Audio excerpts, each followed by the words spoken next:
आज हम राजस्थान जीके का एक बहुत ही महत्वपूर्ण टॉपिक पढ़ेंगे, राजस्थान का एकीकरण।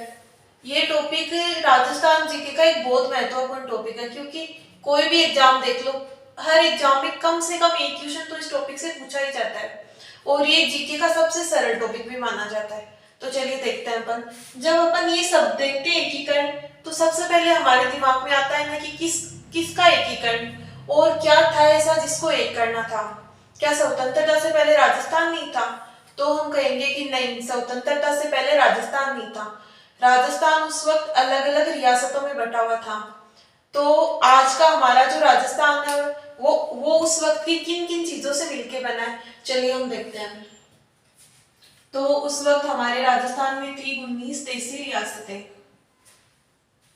19 तहसील रियासतें,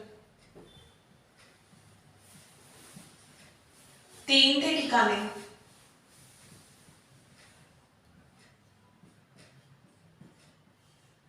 और एक था केंद्र शासित प्रदेश।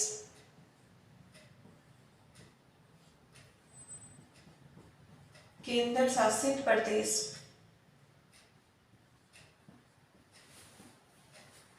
अब अपन ये देखते हैं कि रियासतें क्या होती है।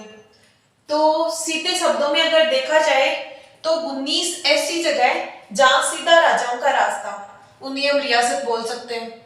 अब देखते हैं कि ठिकाने क्या होते हैं। तो ठिकाने उस वक्त राजाओं का रास्ता, और राजाओं के जैसे सेनापति होते थे, सामंत होते थे और राजा उनको जागीरें देते थे।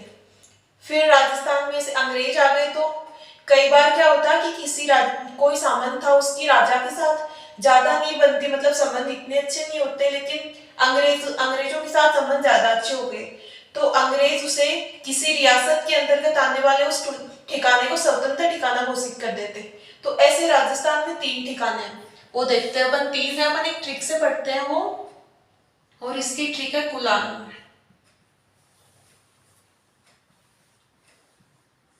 कू से आ गया अपना कुशलगढ़,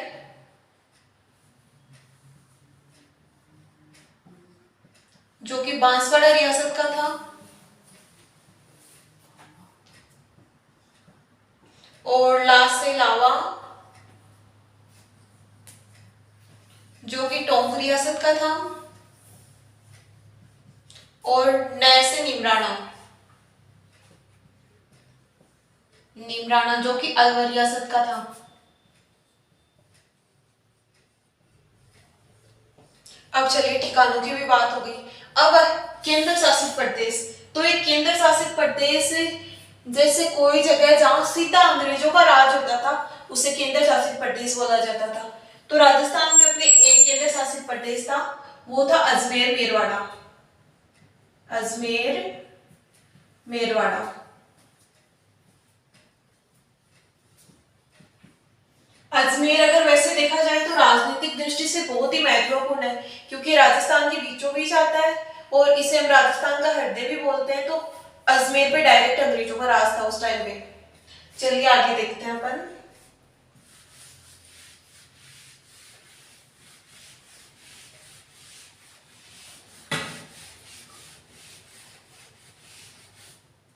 अब ये बात तो हो गई।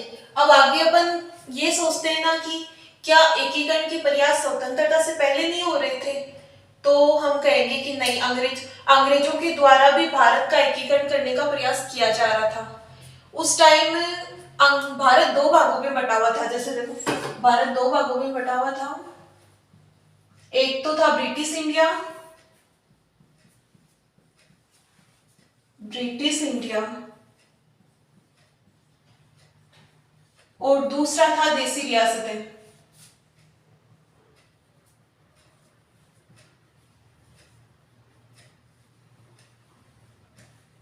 फिर क्या होता है 1935 के अंतर्गत, 1935 ईस्वी में आता है एक भारत शासन अधिनियम।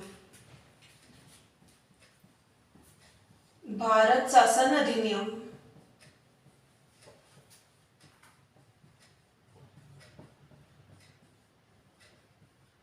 तो उस अधिनियम के अंतर्गत अंग्रेजों ने ये बात कही कि ये जो 2 ब्रिटिश इंडिया वाला भारत और देसी रियासतों वाला भारत, उसको एक कर दिया जाए। इसको एक कर दिया जाए। तो अंग्रेजों का ये था कि ब्रिटिश इंडिया को तो वो पूरा एक साथ विलय करने के लिए तैयार थे, पर देसी रियासतों का विलय करने का निर्णय पूरा उनका राजाओं पर ही छोड़ दिया कि अगर आप चाहते हो विलय करना तो कर सकते हो, और अगर आप नहीं चाहते तो उनपे मतलब फोर्स नहीं किया ऐसे। तो ऐसे में कौन राजा चाहेगा कि उनका राजपाट चला जाए। तो कुल मिला के कोई भी राजा नहीं माना, और उसमें शर्त ये थी कि कम से कम 50% विलय हो जाना चाहिए। तो ये उस टाइम काम नहीं किया। फिर आगे चलते हैं अपन, तो आगे देखें तो अब अपने मेवाड़ रियासत है। तो मेवाड़ रियासत के उस टाइम महाराणा थे, महाराणा भूपाल सिंह।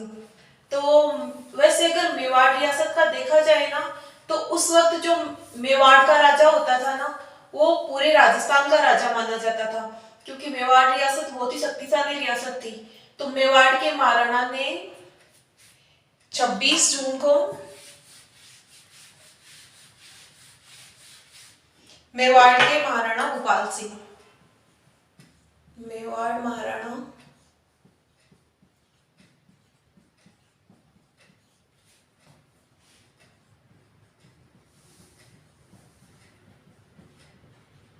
मेवाड़ महाराणा भूपाल सिंह ने 26 जून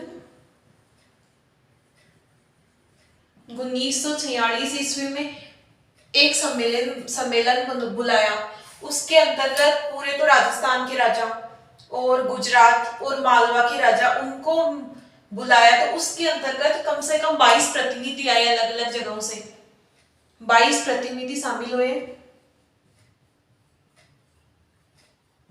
और उसके अंतर्गत भूपाल सिंह जी ने शर्त ये रखी कि अपन मालवा, गुजरात और राजस्थान एक कर लेते हैं, मतलब तीनों मिलकर राजस्थान संघ बना लेते हैं। राजस्थान संघ बनाने की बात कही उन्होंने। तो इससे अगर भारत में विलय की बात करेंगे तो अपन अपनी शर्तें रख देंगे कि अगर भारत सरकार इन शर्तों को पूरा करेगी तब तो वो भारत में विलय के लिए तैयार है, वरना ऐसे नहीं, क्योंकि इतनी बड़ी रियासत होगी, 3 रियासतें मिल जाएंगी तब। तो उन्होंने कहा कि इस पे विचार किया जाएगा। फिर कम से कम 1 साल का टाइम बीत गया। फिर आगे 6 जून 1947 को उस टाइम मेवाड़ के महाराणा भूपाल सिंह के सलाहकार थे के.एम. मुंशी।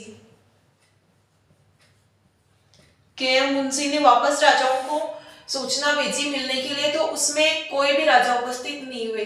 कई राजा थे, उन्होंने अपने दीवान भेज दिए, कुल मिला के कोई राजा नहीं आए। तो उसका एक रीजन तो ये था कि राजाओं की मतलब पर्सनल एम्बिशन इतने थे कि वो किसी दूसरे राजा के अंडर रह के काम करना ही नहीं चाहते थे। मतलब हर राजा का अपना था कि वो ही राजा रहे, कोई दूसरा ना रहे। तो कुल मिला के भूपाल सिंह जी ने जो प्रयास किए वो सफल नहीं रहे। फिर अपने आगे भी प्रयास हुए। जयपुर के महाराजा सवाई सिंह सेकंड थे वो।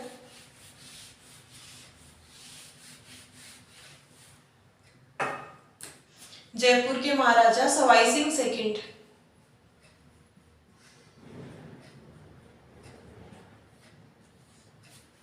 महाराजा सवाई मान सिंह सेकंड, सवाई मान सिंह सेकंड।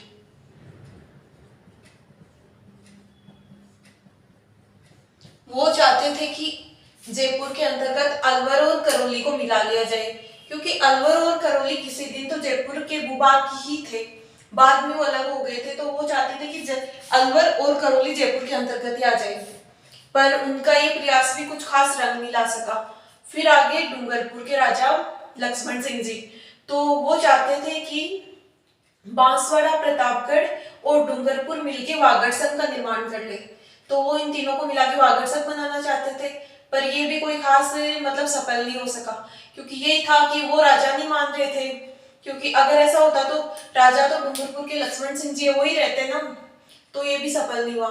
फिर आगे कोटा के भीम सिंह जी, वो चाहते थे कि कोटा, बूंदी और झालावाड़ ये तीनों मिलके हाड़ौती संघ का निर्माण कर ले, लेकिन ये भी उनका प्रयास भी सफल नहीं हुआ। तो कुल मिला के राजस्थान के 4 राजा थे जो कुछ ऐसा प्रयास करना चाहते थे, लेकिन इनकी कोशिशें रंग नहीं लाई। फिर उधर भारत सरकार थी, तो भारत सरकार भी पूरे भारत का एकीकरण करने के प्रयास ऐसे कर ही रही थी मतलब। और इन्हीं प्रयासों के अंतर्गत भारत सरकार ने एक मतलब विभाग का गठन किया। वो था रियासती विभाग। भारत सरकार ने 5 जुलाई 1947 को रियासती विभाग का गठन किया। रियासती विभाग का गठन किया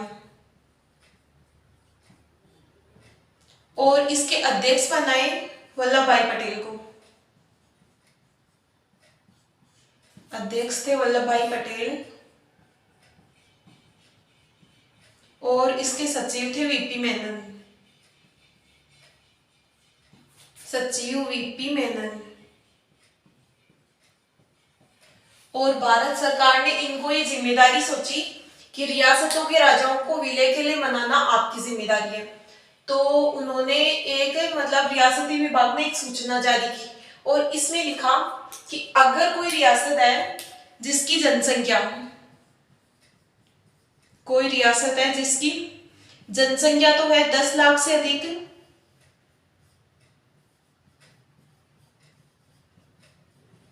जनसंख्या 10 लाख से अधिक और उनकी वार्षिक आय है 1 करोड़ से अधिक,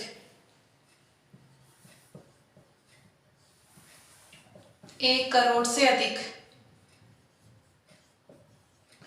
तो वो स्वतंत्र रह सकती है। वो फिर स्वतंत्र रियासत रह सकती है। ये सब बातें चली रही थी। इतने में एक आता है 18 जुलाई को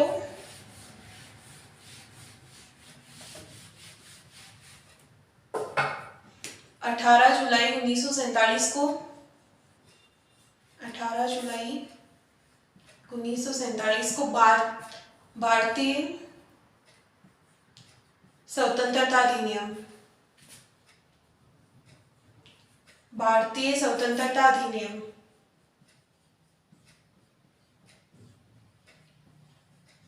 ये अधिनियम अंग्रेजों ने पारित किया क्योंकि उस वक्त रियासतों के राजाओं ने ये कह दिया कि हम कैसे अपना निर्णय ले सकते हैं, क्योंकि हमारी तो अंग्रेजों के साथ संधियां हो रखी है और हमारे तो ऐसे निर्णय लेने का अधिकार अंग्रेजों को है।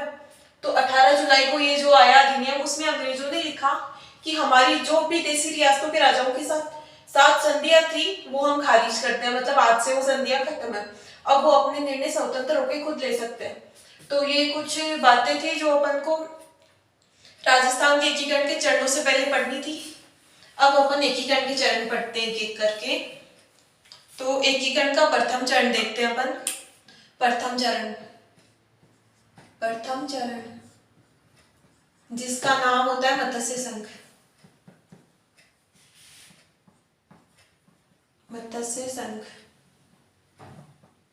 अब इसके अंतर्गत कौन कौन सी रियासतें शामिल की गई, ये अपन एक ट्रिक से देखते हैं। एक बार ट्रिक है, अब नीम धोकर। ये ट्रिक है अब नीम धोकर। इससे अपन देख लेते हैं। ऐसे आ गया अपना अलवर, ऐसे अलवर, भैसे आ गया भरतपुर, नीम से निमराना, धो से आ गया धौलपुर और कर से आ गया करौली।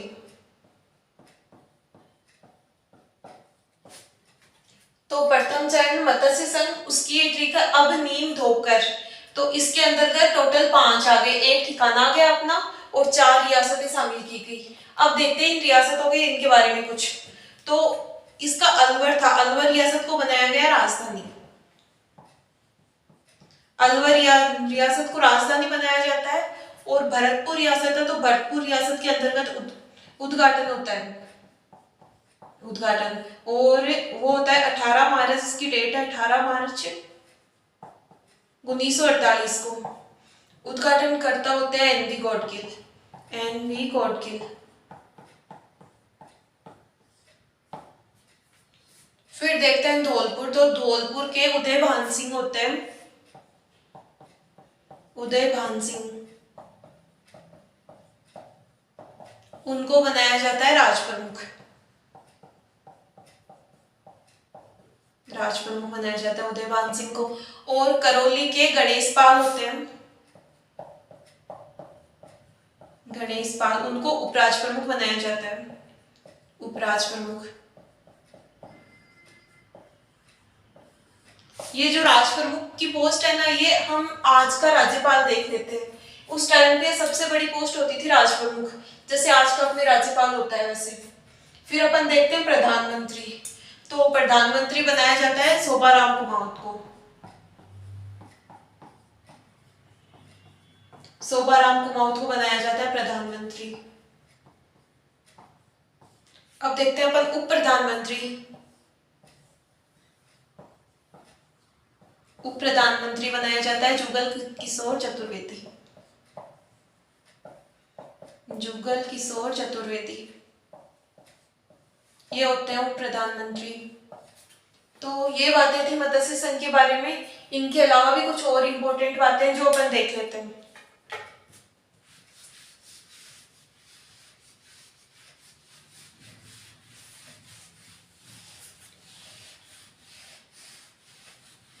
अब अपन देखते हैं मत्स्य संघ का क्षेत्रफल, मतलब इसका क्षेत्रफल कितना था। तो मत्स्य संघ का क्षेत्रफल, मत्स्य संघ का क्षेत्रफल, तो इसका क्षेत्रफल था 12,000 वर्ग किलोमीटर, 12,000 वर्ग किलोमीटर। फिर देखते हैं इसकी जनसंख्या। तो मत्स्य संघ की जनसंख्या थी 18.38 लाख। फिर देखते हैं अपन मत्स्य संघ की वार्षिक आय, वार्षिक आय, इसकी वार्षिक आय थी 184 लाख रुपए, 184 लाख रुपए। अब मत्स्य एक और क्वेश्चन है जो कई बार एग्जाम में मतलब सीधा ही पूछा जा सकता है, तो वो भी अपन देख लेते हैं। मत्स्य संघ के गठन का निर्णय कहाँ हुआ था।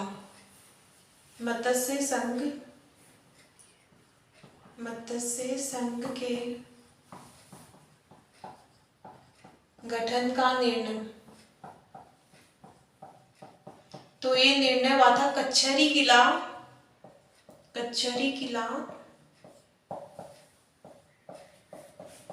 लोहागढ़ दुर्ग, लोहागढ़ दुर्ग भरतपुर। यहाँ मत्स्य संघ के गठन का निर्णय हुआ था। तो मत्स्य संघ अपना कंप्लीट हो गया। आगे के चरण अपन अगले वीडियो में देखेंगे। Thank you.